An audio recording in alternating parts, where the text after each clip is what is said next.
نحمده ونستعينه ونستغفره ونعوذ بالله من شرور أنفسنا ومن سيئات أعمالنا من يهده الله فلا مضل له ومن يضلل فلا هادي له وأشهد أن لا إله إلا الله وحده لا شريك له وأشهد أن محمدا عبده ورسوله صلى الله عليه وعلى آله وأصحابه ومن تبعهم بهداه إلى يوم القيامة. فقال تعالى في القرآن العظيم: يا أيها الذين آمنوا اتقوا الله حق تقاته ولا تموتن إلا وأنتم مسلمون. يا أيها الناس اتقوا ربكم الذي خلقكم من نفس واحدة وخلق منها زوجها وبث منهما رجالا كثيرا ونساء واتقوا الله الذي تساءلون به والأرحام إن الله كان عليكم رقيبا. يا أيها الذين آمنوا اتقوا الله وقولوا قولا سديدا يصلح لكم أعمالكم ويغفر لكم ذنوبكم ومن يطع الله ورسوله فقد فاز فوزا عظيما. أما بعد، فإن أصدق الحديث كتاب الله وخير الهدي هدي محمد صلى الله عليه وعلى آله وصحبه وسلم وشر الأمور محدثاتها فإن كل محدثة بدعة وكل بدعة ضلالة وكل ضلالة في النار. أعاذنا الله وإياكم من النار.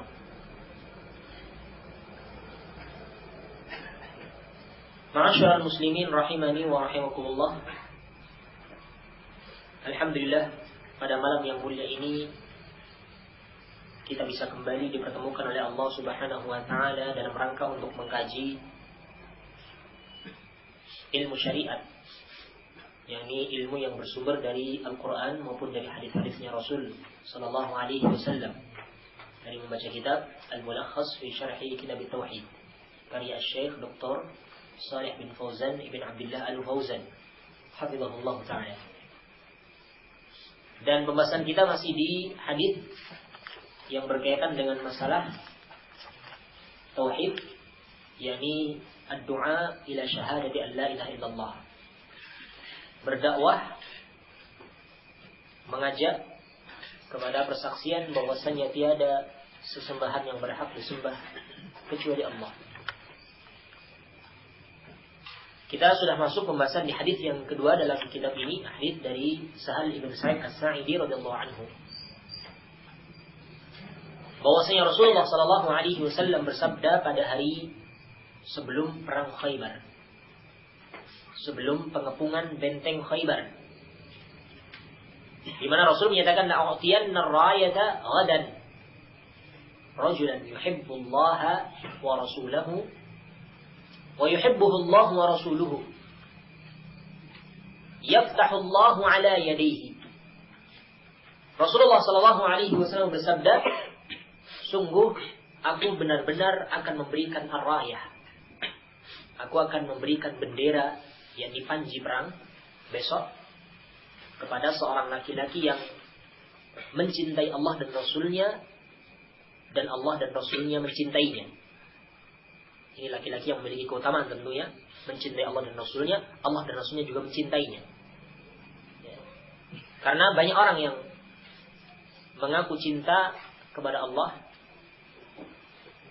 tapi ternyata Allah dan Rasulnya tidak mencintainya.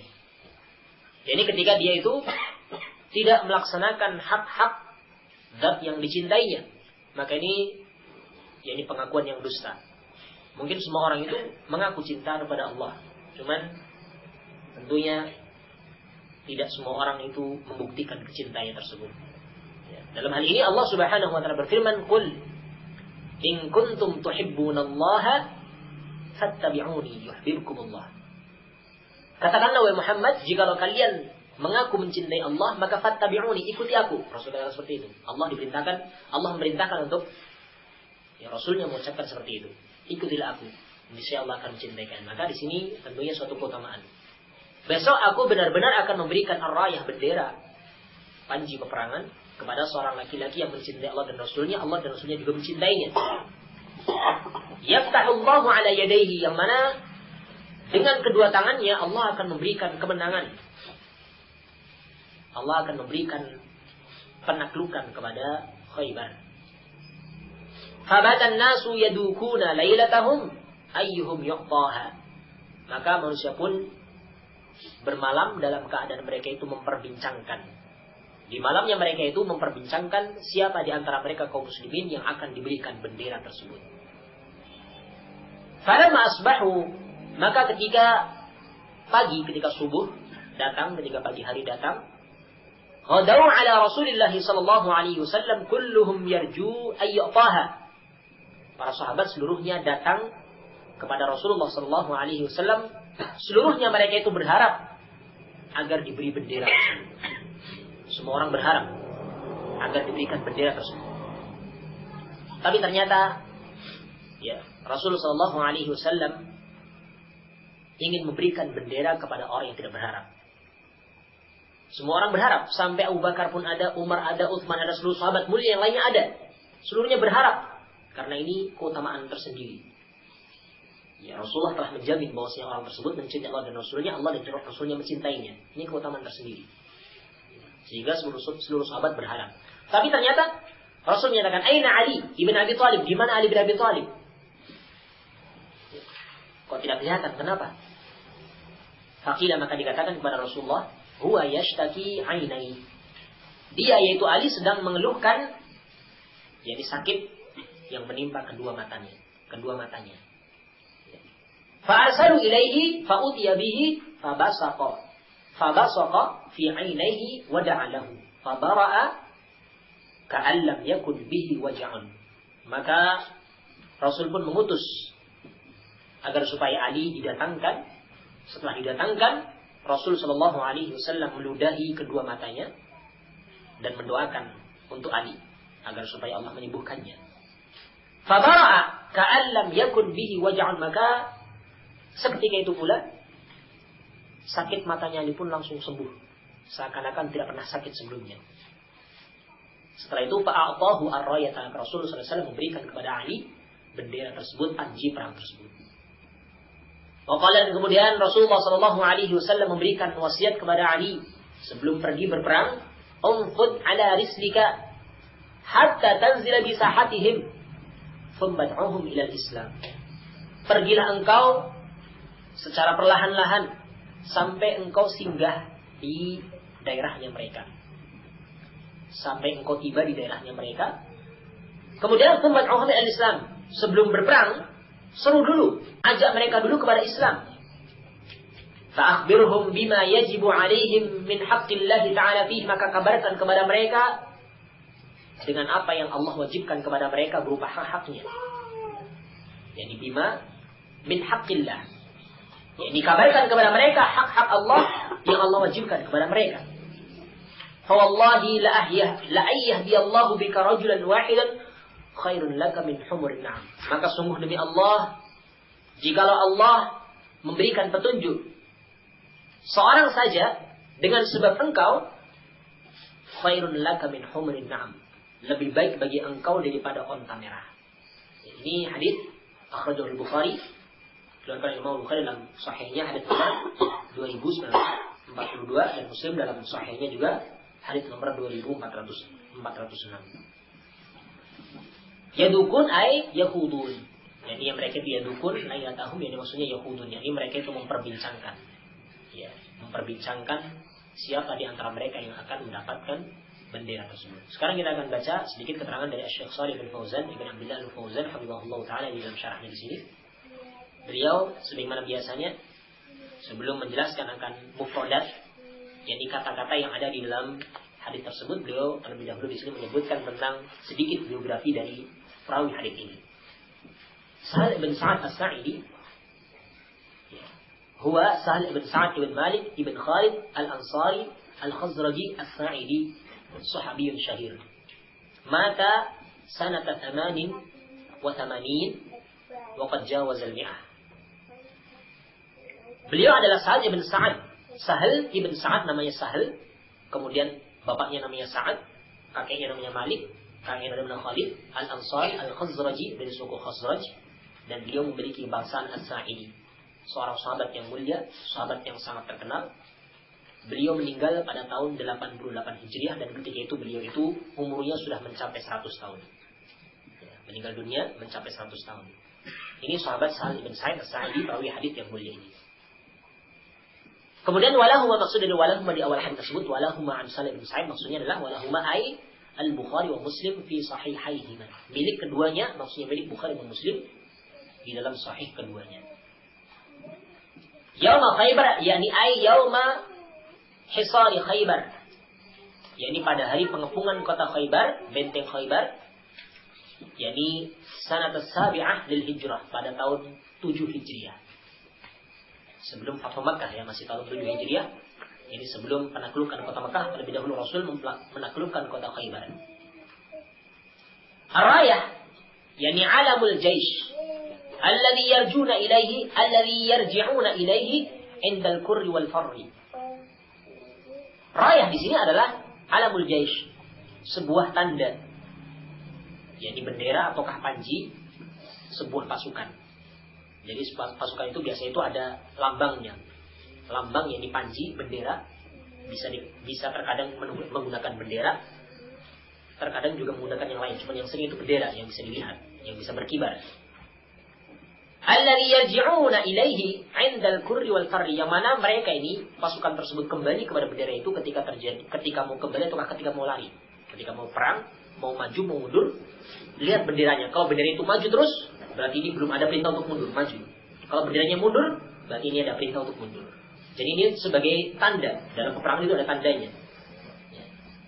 Selama bendera itu masih berkibar, berarti pasukannya itu masih kuat. Tapi kalau bendera itu sudah tumbang, sudah kalah. Ini tanda, ini ar-rayah. Kemudian selanjutnya di sini dikatakan yaftahullahu ala yadayhi, yani ikhbarun ala wajhi bisyarati bihusul fathi. Ini merupakan penghabaran dari Rasulullah SAW, jadi sebagai bentuk al-bisyarah, kabar gembira akan yakni didapatkan kemenangan, akan diperoleh kemenangan. Kaum muslimin itu akan memperoleh kemenangan dengan sebab pimpinan yang Rasulullah tunjuk tersebut, yakni Ali bin Abi Thalib radhiyallahu anhu. Meskipun ketika itu belum terjadi, tapi Rasulullah SAW sudah memberikan kabar gembira, tentunya wahyu dari Allah, bahwasanya kaum muslimin akan mendapatkan kemenangan pada perang tersebut. Di sini lailatahum, ya. Fabatan nasu yadukuna lailatahum dengan memfathahkan tahnya mansub. Ini ala dzarfiyah, karena di sini adalah dzarf, yakni dzarf zaman. Yang menunjukkan waktu pada malamnya mereka itu. Lailatahum, ya. Yadukuna lailatahum sebagai dzarf, yakni dzarf az-zaman. Ayyuhum biraf'i ayyu 'ala al-bina'i li idafatiha wa haddi sadri silatiha. Di sini ayyuhum dengan merofakkan ayyu, ya. Ayyuhum rofakkan ini dengan tandanya itu dhammah, rafa tandanya dhammah. Ini karena mabni. Ya, li idafatiha wa haddi sadri silatiha, karena di sini didhafahkan dan dihilangkan yakni bentuk sambungannya. Ya. Kemudian di sini Ali ibn Abi Thalib huwa ibnu ammi Rasulullah sallallahu alaihi wasallam wa zawju ibnatihi Fatimah wal khalifatur rabi' min asbaqis sabiqina ila al-Islam wa ahadul 'asharati al-mubashirin bil jannah radhiyallahu anhum ajma'in. Qutila sanata 40 Hijrah. Ali bin Abi Thalib radhiyallahu anhu, beliau adalah anak pamannya Rasul, ini sepupunya Rasul. Anak pamannya Rasul ini Abu Thalib, ya, sepupunya Rasul berarti. Selain sepupu juga, Ali ini adalah zauju ibnatihi, istri anak perempuannya Rasul, yakni menantunya Rasul, yang bernama Fatimah az-Zahra radhiyallahu anha. Ini keutamaan Ali, sudah dua sepupunya Rasul, menantunya Rasul. Di samping itu pula Ali itu adalah khalifatur rabi', penggantinya Rasul yang keempat, khalifah yang keempat setelah Abu Bakar, Umar, Utsman, Ali. Di samping itu pula keutamaan yang lain, beliau adalah min asbaqis sabiqin al-Islam. Beliau termasuk di antara orang yang paling awal dari orang-orang yang awal masuk Islam. Selain itu pula keutamaan yang lain Ali itu wa ahadul 'asharati al-mubashirin bil jannah. Beliau adalah salah seorang dari 10 orang yang dikabarkan masuk surga. Radhiyallahu anhu ajma'in. Beliau meninggal pada tahun, beliau pun tidak dibunuh pada tahun 40 Hijriah oleh orang-orang Khawarij, oleh kaum pemberontak membunuh Ali bin Abi Thalib radhiyallahu anhu. Kemudian yashtaki ainai, mengeluhkan kedua matanya, yakni ai tu'allimanihi min ar-ramad. Dua matanya beliau itu sakit karena ar-ramad, yakni penyakit mata. Fabara'a bi fathil ba, fabara'a ala wazni daraba. Bara'a dengan memfathahkan ba-nya, ini mengikuti wazan daraba. Tapi boleh juga wa yajuzu kasruha, boleh juga mengkasrahkan ba-nya, fabari'a. Ala wazni alima. Boleh juga mengkasrahkan ba-nya tadi, yakni bari'a mengikuti wazan alima. Ya, fa'ila wazannya. Yang dimaksud dengan bari'a yakni ufi afiatan kamilatan. Afiatan kamilatan, yaitu disembuhkan dengan kesembuhan yang sempurna. Sampai seakan-akan belum pernah sakit sebelumnya. Kan biasanya kalau sakit itu kan baru sembuh kan masih ada bekas-bekasnya. Kalau sakit mata misalkan merah, baru sembuh itu kan masih sakit terkadang buat melihat ataukah yang lainnya. Tapi ini tidak. Sakit dengan kemudian disembuhkan dengan penyembuhan yang sempurna sampai seakan-akan tidak pernah sakit sebelumnya. Ini maksud dari fabara ataukah fabari'ah juga boleh. A'tahu rayata, yakni maksudnya adalah dafa'aha ilaihi. Rasul menyerahkan bendera itu kepadanya, kepada Ali bin Abi Thalib radhiyallahu anhu, menyerahkan panji tersebut kepada Ali sebagai pemimpin perang Khaybar. Unfud ay abdi liwajhik, yakni pergilah engkau ke depan, maju ke depan. Ya. Jangan mundur, jangan menoleh sedikit pun. Ala rizqika ay ala rifqika min ghairi ajalah. Yakni dengan perlahan-lahan, dengan lemah lembut, dengan tanpa tergesa-gesa. Bisahatihim yakni bifina'i ardihim wa ma qaruba min husunihim. Yakni pergilah engkau ke fina'i ardihim, ke halaman negerinya mereka. Dan juga benteng mereka yang dekat. Wa ma qaruba min husunihim, yakni benteng-benteng mereka yang terdekat. Kemudian ilal Islam, ud'uhum ilal Islam. Thumma ud'uhum ilal Islam, maksudnya dakwalah mereka, suruhlah mereka, ajarlah mereka, yakni kepada Islam, maksudnya adalah al-istislamu lillahi bitauhid wal inqiyadu lahu bit-tha'ah wal khulusu minasyirki wa ahli. Ajarlah mereka untuk berserah diri kepada Allah dengan melaksanakan tauhid, tunduk dengan melaksanakan ketaatan-ketaatan, dan membersihkan dari kesyirikan dan juga dari seluruh pelaku kesyirikan. Ini maksud dari Islam seperti itu ya.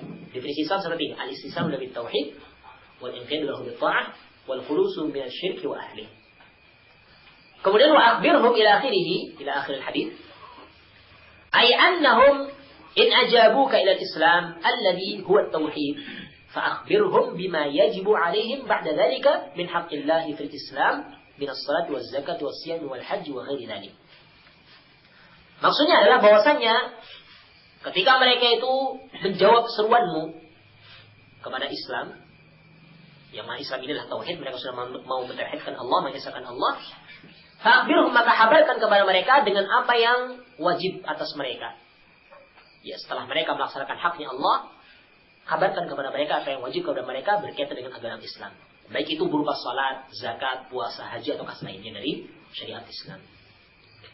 La yahdiyallahu, yakni fi ta'wili masdarin mubtada khabaruhu khairun. Ya. Ini la yahdiyallah, ini namanya masdar muawwal. Ini ta'wili masdar sebagai bentuk penakwilan masdar atau digabung dengan masdar muawwal. Ya. Ini sebagai mubtada. La yahdiyallahu ini sebagai mubtada. Ini masdar muawwal tapi bentuknya itu yakni kedudukannya sebagai mubtada. Ya. Dan khabarnya adalah khairun. La yahdiyallahu bika rajulan khairun. Ini khabarnya baru. Sungguh ketika Allah memberikan kepada engkau, memberikan petunjuk kepada seorang laki-laki dengan sebab engkau, khairun itu adalah lebih baik bagi engkau. Jadi di sini la yahdiyallahu ini masdar muawwal, fi ta'wili masdar, maksudnya masdar muawwal. Ini sebagai mubtada, khabarnya adalah khairun. Ya. Syahidnya di sini adalah hidayatullahi, petunjuk dari Allah. Ini adalah lebih baik. Ya, khairun. Ini seperti itu, ini masdar muawwal dari la yahdiyallahu bika rajulan ini. Yang syairnya adalah takdirnya adalah hidayatullahi khairun. Mubtada dan juga khabar ini sedikit dari pembahasan ilmu nahwu. Humurun na'am ay al-ibrul humur, yakni onta yang merah.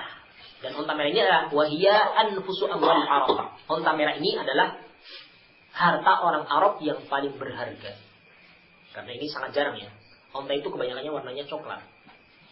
Tapi kalau ada onta merah maka di sini onta yang pilihan. Onta yang paling super, onta yang paling mahal. Ya, dan ini mungkin hanya ada 1.001. Dari 1.000 onta cuma 1. Maka di sini menunjukkan bahwasanya onta merah itu adalah harta orang Arab yang paling berharga, yang paling mahal. Tapi ternyata ketika seorang itu membawa seorang kepada petunjuk Allah, ini lebih baik daripada mendapatkan onta merah. Kendaraan yang paling mewah, harta yang paling mewah, harta yang paling berharga, harta yang paling mahal.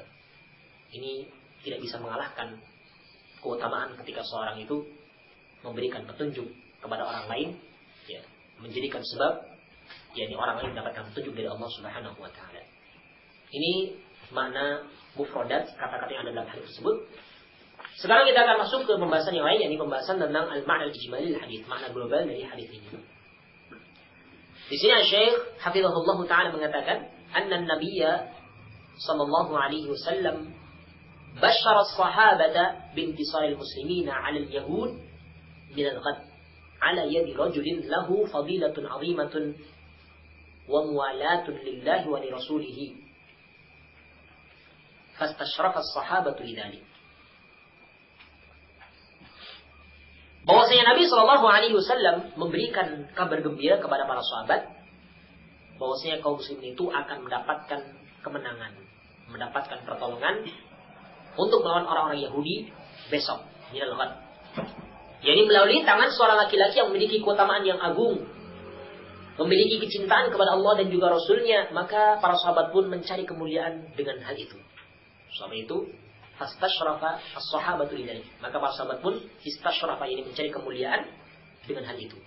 Ingin ditunjuk sebagai pemimpin perang ketika itu karena keutamaan yang ada.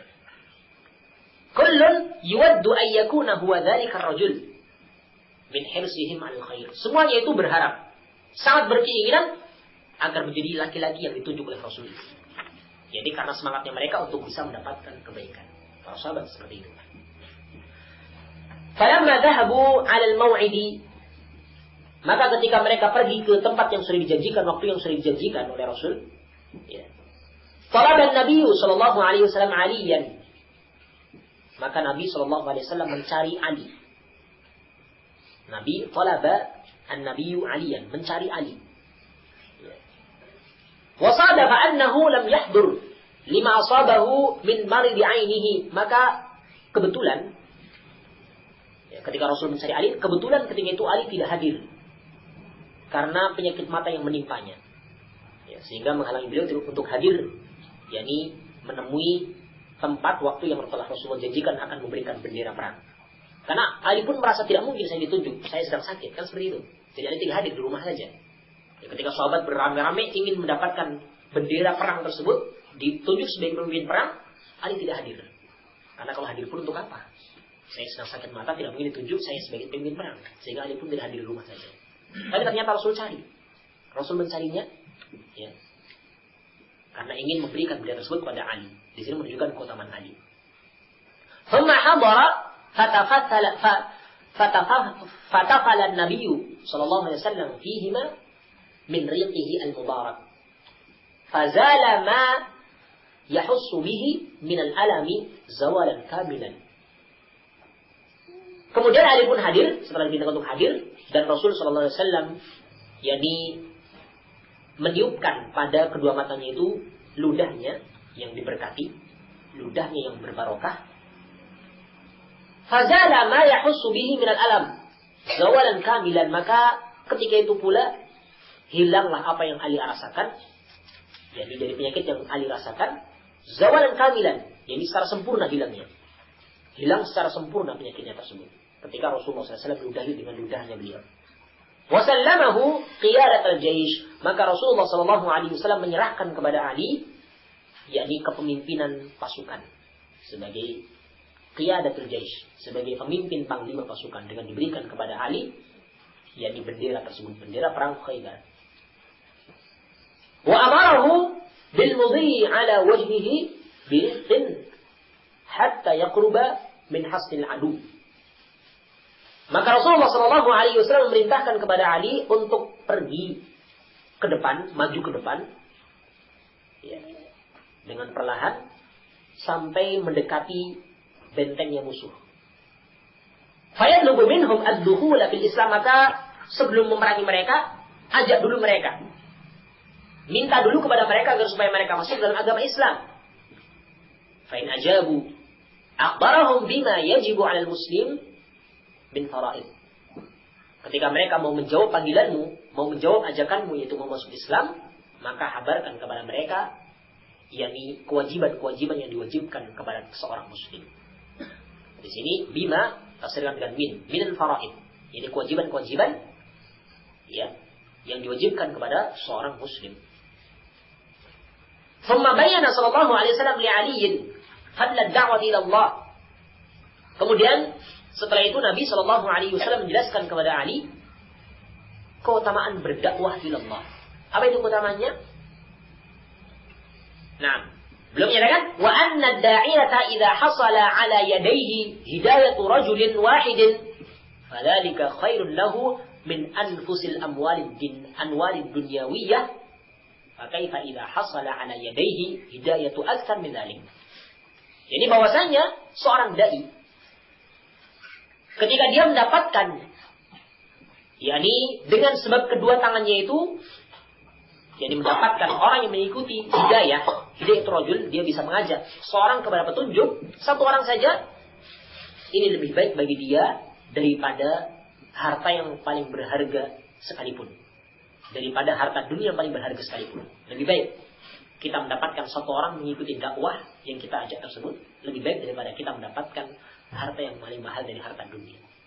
Maka bagaimana ketika seorang itu mendapatkan dengan sebab kedua tangannya hidayah yang lebih baik daripada satu orang? Tentunya ini lebih banyak lagi, lebih utama lagi, lebih besar lagi pahalanya di sisi Allah Subhanahu wa taala. Ini makna global dari hadis tersebut. Kita lanjutkan di munasabatul haditsil bab, kesesuaian hadis ini dengan bab ini dengan pembahasan masalah berdakwah kepada la ilaha illallah. Beliau menyatakan anna fihi masyru'iyatud da'wati ila al-Islam alladhi huwa ma'na syahadati an la ilaha illallah wa bayana fadli da'wati ila dzalik. Bahwasanya di dalam hadis ini terdapat dalil disyariatkannya berdakwah kepada Islam, mengajak kepada Islam. Yang mana Islam ini, dakwah kepada Islam ini adalah dakwah kepada makna syahadah an la ilaha illallah. Persaksian bahwasanya tiada sesembahan yang berhak disembah kecuali Allah, dan juga menjelaskan tentang keutamaan dakwah. Keutamaan dakwah dalam hadis ini menjelaskan tentang keutamaan dakwah kepada Islam tersebut, kepada Allah Subhanahu wa taala. Ini mana yakni kesesuaian hadis ini dengan pembahasan di dalam bab yakni dakwah kepada la ilaha illallah. Sekarang kita lanjutkan di pembahasan yang terakhir dalam hadis ini, yakni mayustafad min hadis. Sebagaimana pembahasan yang sebelumnya ini selalu disebutkan tentang faedah yang disimpulkan dari hadis tersebut.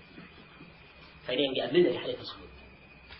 Yang pertama, fadilatun zahiratun li Ali bin Abi Thalib radhiyallahu anhu. Wa syahadatun min ar-Rasul sallallahu alaihi wasallam lahu bimuwalatihi lillahi wa li rasulihi wa imanihi zahiran wa batinan. Zahiran wa batinan. Hadis yang mulia ini menunjukkan kepada kita akan keutamaan yang sangat nampak, keutamaan yang sangat jelas, yang sangat zahir bagi Ali bin Abi Thalib radhiyallahu anhu. Ya, ini keutamaan Ali. Hadis ini menunjukkan tentang keutamaan Ali. Tapi meskipun demikian, kita tetap memposisikan Ali di posisi yang keempat setelah sahabat 3 yang sebelumnya. Tidak boleh kita mendahulukan Ali sebelum Abu Bakar. Tetap ya, keyakinan kita harus meyakini Abu Bakar lebih utama daripada Ali. Abu Bakar, Umar, Utsman, baru Ali. Jadi seperti itu. Tidak boleh kita mendahulukan Ali sebagaimana orang-orang Syiah. Syiah Rafidhah itu bahkan di antara mereka itu mengkafirkan Abu Bakar, Umar, Utsman. Hanyalah yang diakui hanyalah Ali sebagai khalifah. Ini tentunya keliru seperti ini. Memang Ali punya keutamaan, cuma keutamaannya itu tidak bisa mengalahkan keutamaannya Abu Bakar Siddiq, Umar serta Utsman. Tetap di posisi yang keempat dari sisi keutamaan manusia. Ya, setelah Rasulullah ada Abu Bakar, Umar, Utsman, baru Ali. Tapi ini hadis menunjukkan kepada kita keutamaan Ali cuma tidak bisa mengalahkan keutamaan Abu Bakar dan juga sahabat yang lainnya dari Khulafaur Rasyidin yang ketiga.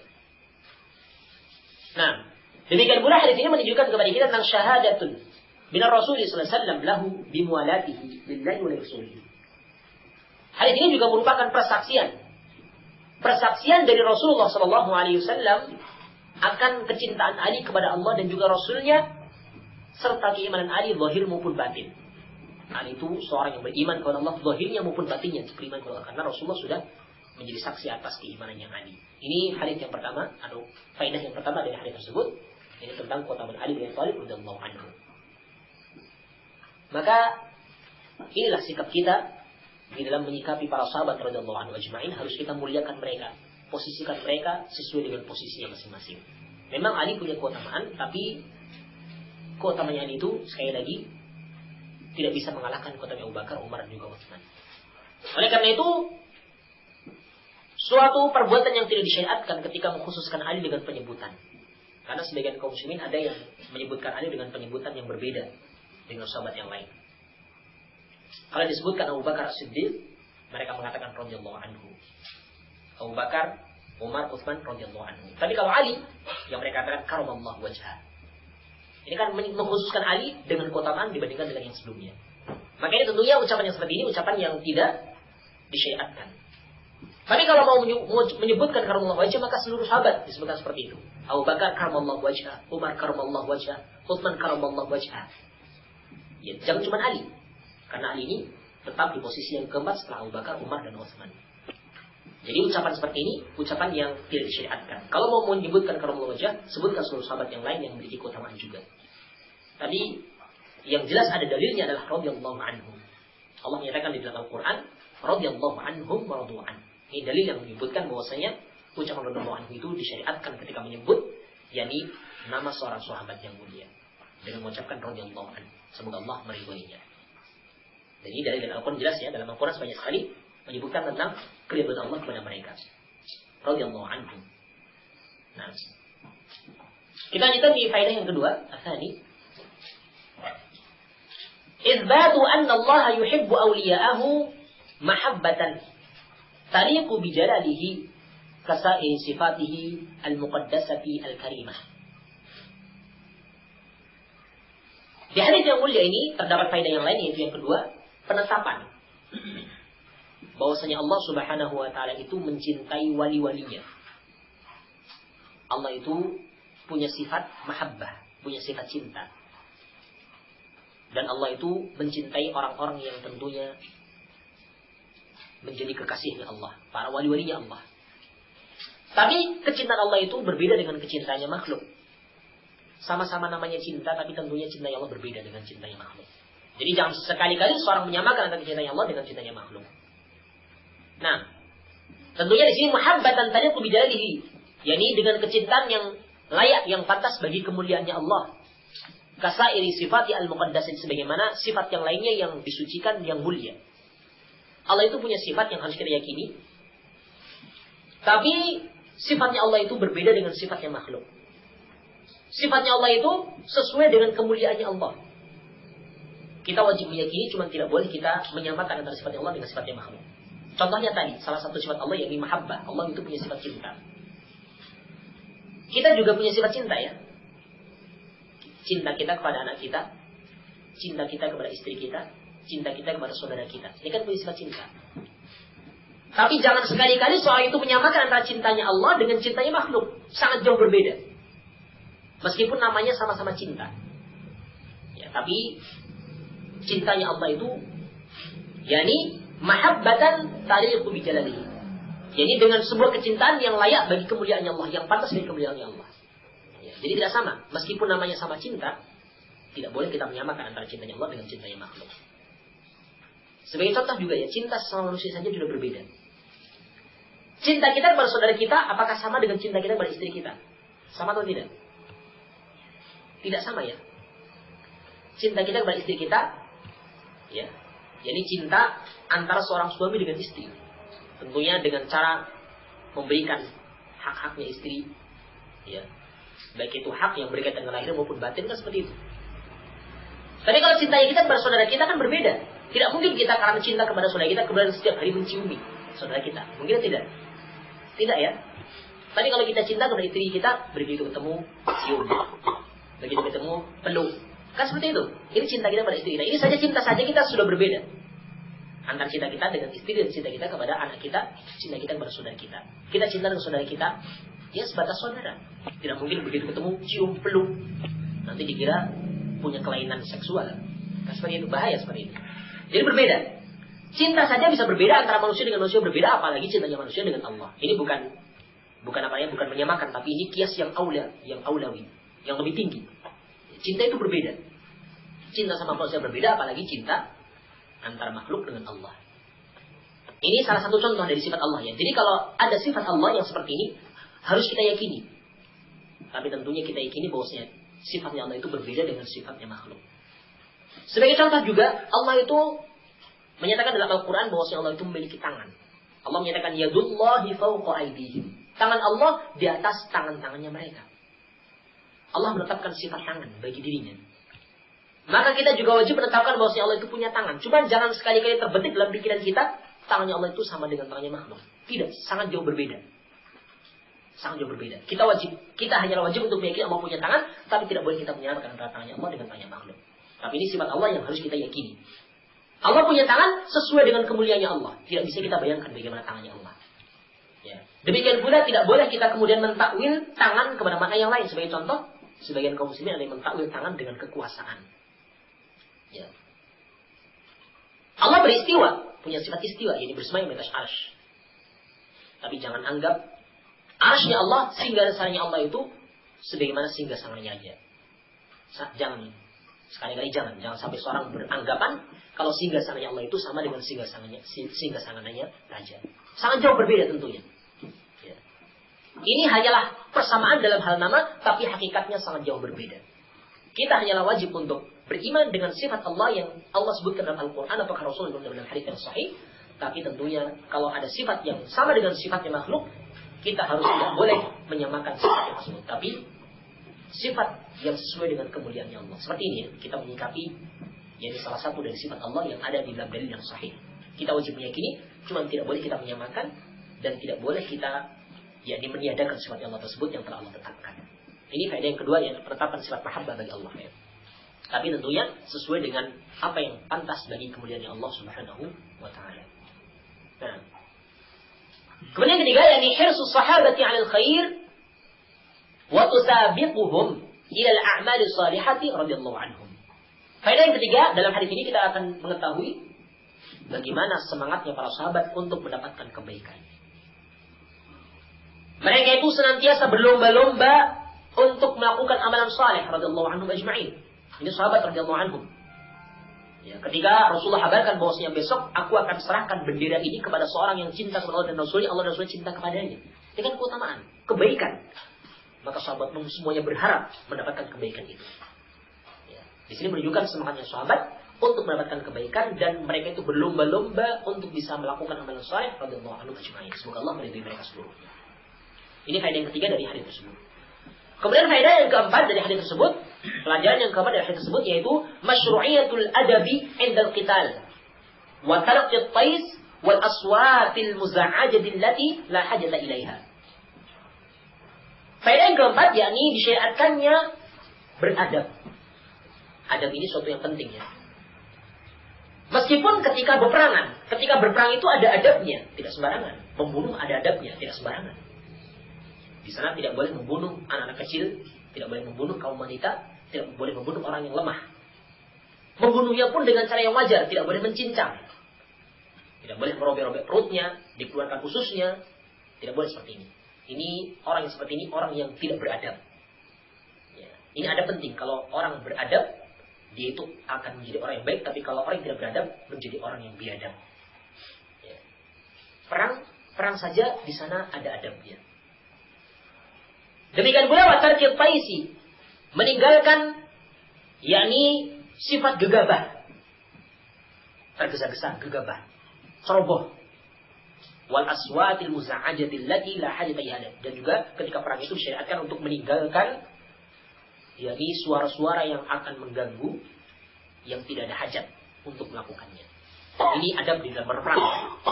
Dan inilah Islam. Islam itu mengatur seluruh aspek kehidupan. Sampai masalah perang saja ada aturannya. Tidak sembarangan. Ada aturan-aturan peperangan yang tidak boleh dilanggar oleh seorang yang melakukan perang. Sampai membunuh saja ada aturannya. Menyembelih saja ada aturannya. Rasul menyatakan, Inna Allah kataba al-ihsan ala kulli syai'. Fa idza qataltum fahsinul qitlata, fa idza dhabhtum fahsinul dhibhata. Rasulullah menyatakan sesungguhnya Allah itu menetapkan al-ihsan, kebaikan pada segala sesuatu. Kalau kalian membunuhlah dengan cara yang baik. Wa idza dhabhtum fahsinul dhibhata, kalau kalian mau menyembelihlah dengan cara yang baik. Ini aturan yang ada dalam Islam. Semuanya itu ada padanya petunjuk untuk melakukan kebaikan dalam segala sesuatu. Sampai perang pun ada aturannya. Jadi tidak sembarangan. Yang penting di dalam peperangan siapa yang dia dapatkan bunuh, tidak boleh. Tapi harus melihat. Kalau dia anak-anak kecil tidak boleh dibunuh, perempuan tidak boleh dibunuh, orang yang sudah lemah tidak boleh dibunuh. Kalau mereka sudah menyerah tidak boleh dibunuh. Ya. Ini ada aturannya. Kalau membunuh pun dengan cara yang wajar. Ya, kalau mau memenggal sekedar penggal saja, jangan kemudian dicincang lagi. Ini suatu hal yang tidak diajarkan dalam agama Islam. Ini faedah yang keempat dari hadis tersebutnya tentang masalah adab di dalam berperang. Ya, maka Rasul menyatakan supaya perlahan, jangan tergesa-gesa. Kemudian yang kelima yakni amrul imami ummalahu birrifqi wal lini min ghairi dha'fin wal intiqadi azimatin.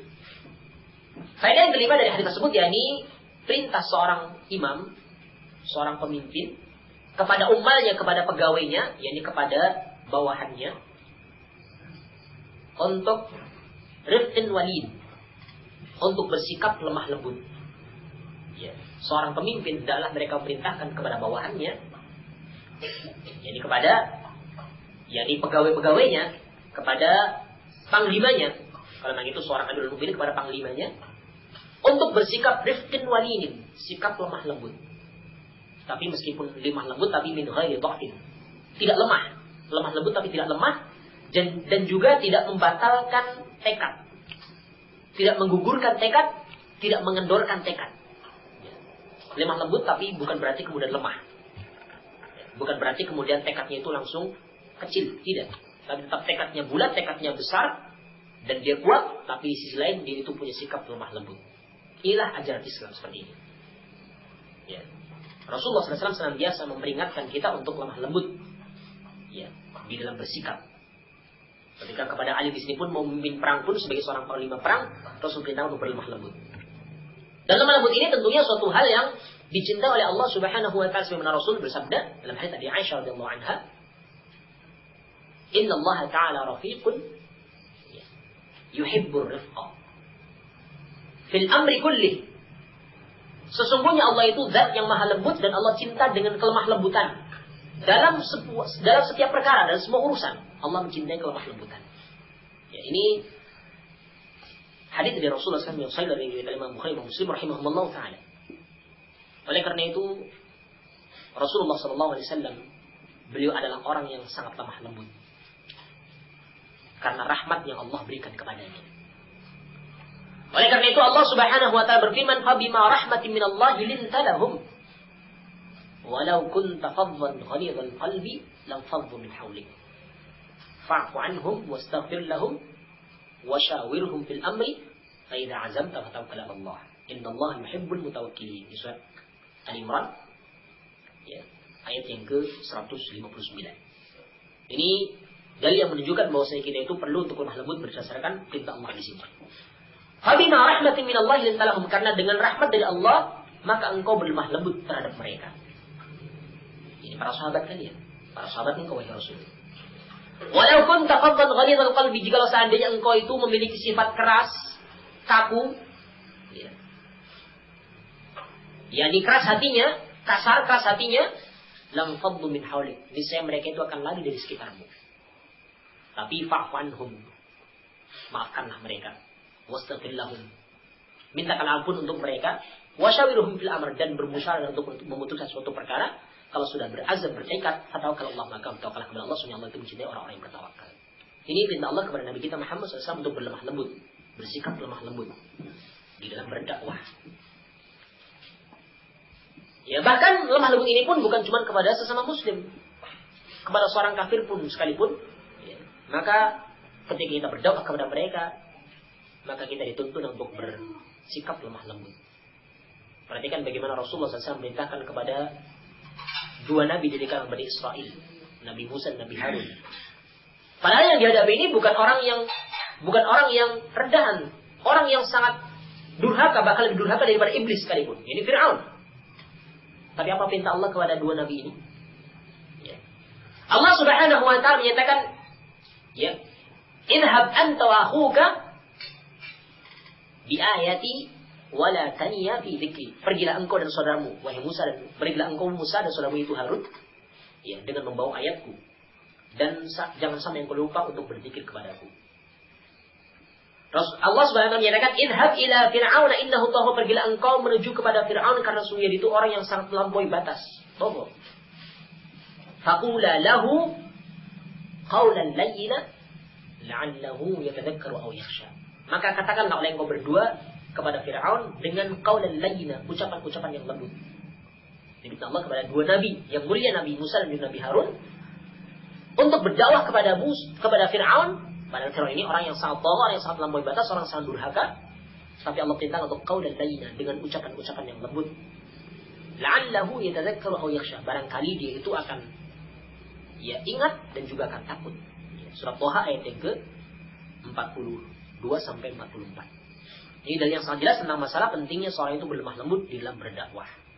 Ya, maka di sini seorang imam hendaklah mereka itu memerintahkan kepada bawahannya, kepada panglimanya, ya, untuk berlemah lembut.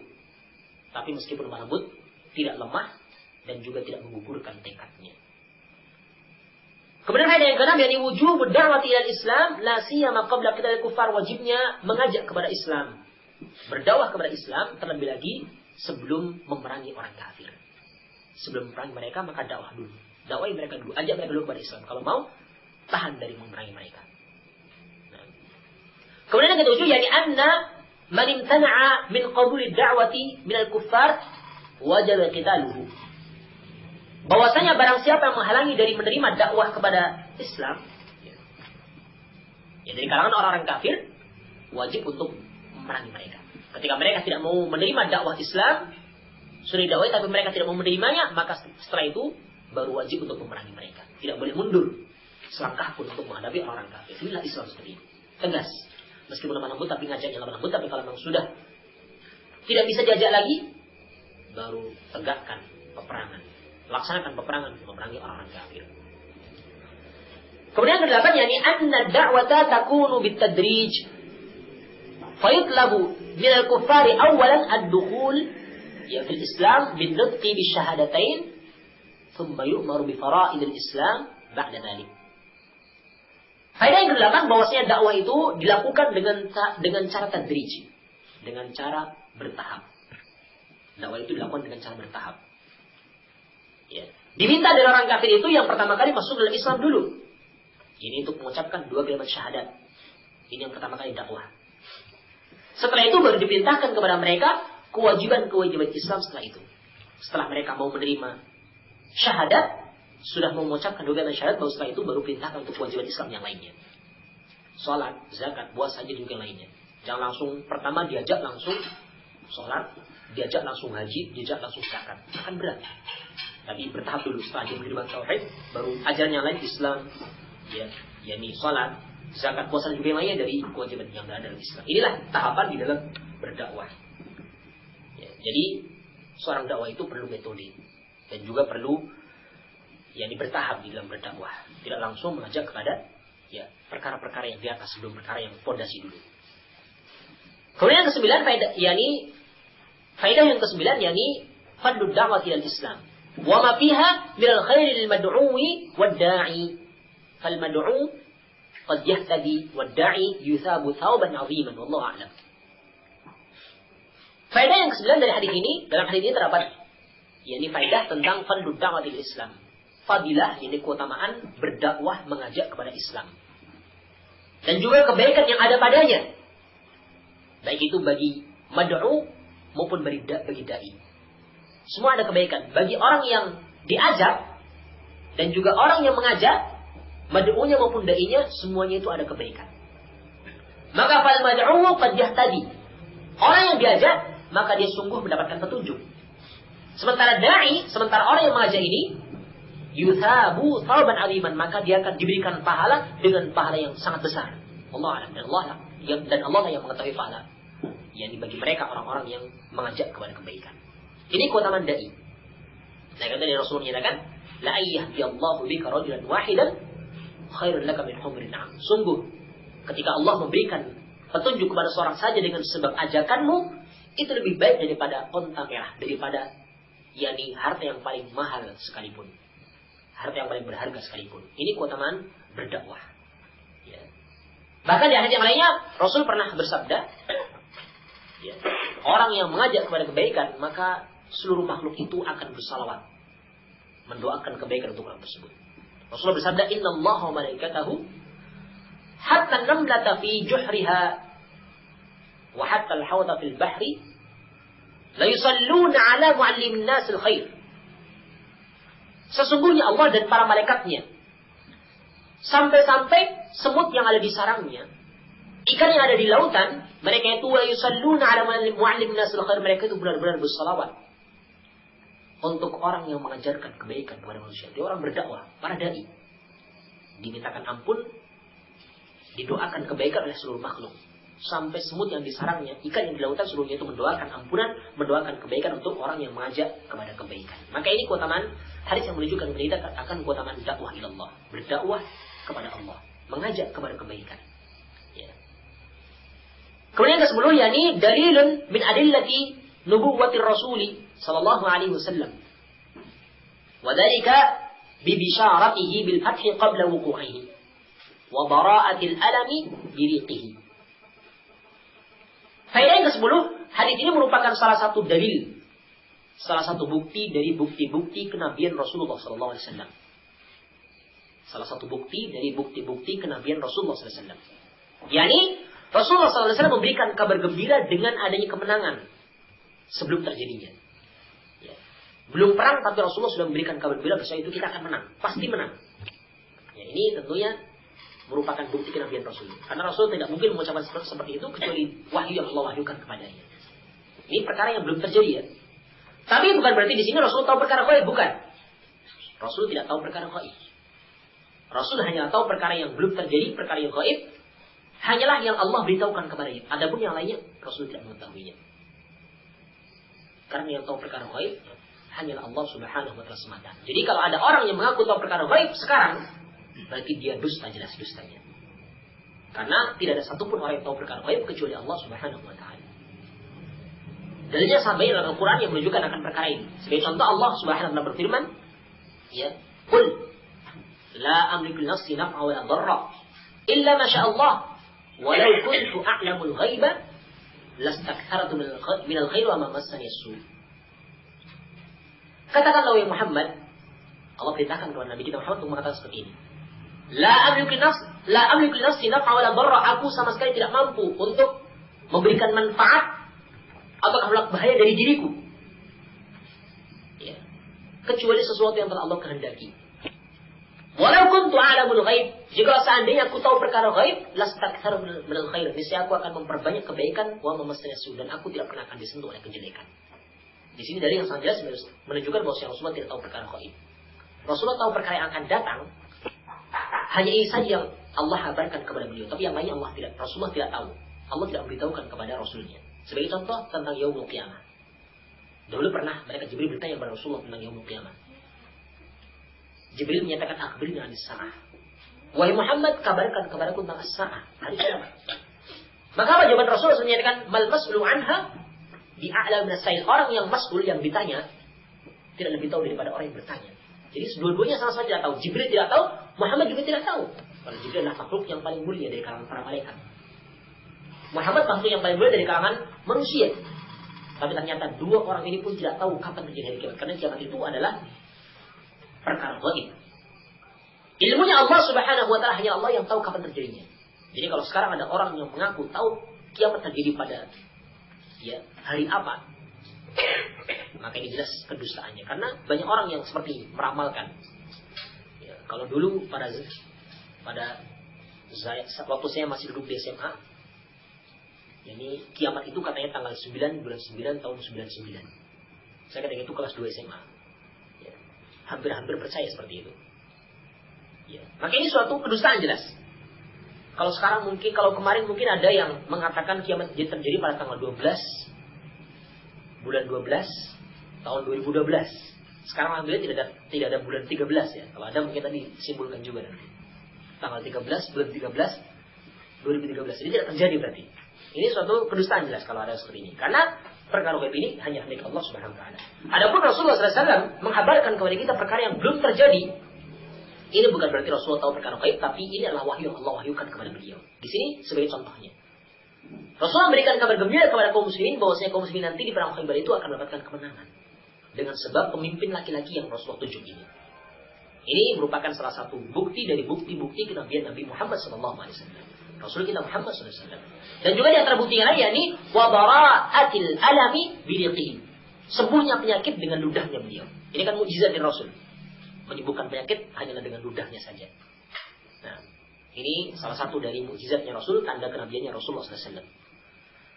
Kemudian faedah yang ke-11, al-imanu bil qada'i wal qadar. Hadis ini juga memberikan kepada kita pelajaran tentang wajibnya kita beriman dengan al-qada' wal qadar.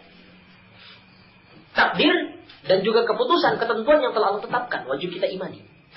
Perhatikan di sini. Lihusulir rayati liman lam yas'a ilaiha wa man'iha mimman sa'a ilaiha. Ya. Allah Subhanahu wa taala menakdirkan ada orang yang mendapatkan bendera perang tadi. Allah berikan kepada orang yang tidak berusaha untuk mendapatkannya. Ini Ali. Sementara Allah menahan, tidak memberikan bendera tersebut kepada orang yang berusaha untuk mendapatkannya, berharap untuk mendapatkannya. Ini sahabat yang lain. Di sini menunjukkan Allah itu telah menetapkan takdir. Ketentuan yang telah putuskan semuanya itu sudah diatur. Di Lauh Mahfuz 70.000 tahun sebelum Allah menciptakan langit dan bumi. Sudah Allah atur semuanya. Maka ini dalam hadis kita wajib beriman dengan takdir Allah dan qadar Allah. Kemudian yang terakhir yang ke-12, annahu la yakfi at-tasammi bil Islam bal la budda min ma'rifati wajibatihi wal qiyam biha. Bahwasanya tidak cukup seorang itu menamakan Islam, mengaku Islam, ya, dengan lisannya saja tidak cukup. Bahkan dia itu mesti untuk mengetahui akan kewajiban-kewajiban Islam tersebut dan melaksanakan kewajiban tersebut. Ini baru seorang yang dikatakan Islam. Jadi kalau Islam cuma sekedar pengakuan, ini tidak cukup. Saya agama Islam, KTP saya Islam. Ya. Tapi di sisi lain dia tidak mau melaksanakan kewajiban Islam, maka dia belum dikatakan sebagai orang yang beragama Islam. Maka di sini tidak cukup seorang itu mengaku Islam, bahkan itu wajib untuk mengetahui kewajiban Islam dan melaksanakan kewajiban tersebut. Ini 12 faedah dari hadis yang sudah kita bacakan tadi. Insyaallah untuk pembahasan lain dari bab tentang tafsir tauhid dan dalil-dalilnya kita lanjutkan insyaallah. Wallahu taala a'lam. Subhanakallahumma wa bihamdika. Assalamualaikum warahmatullahi wabarakatuh.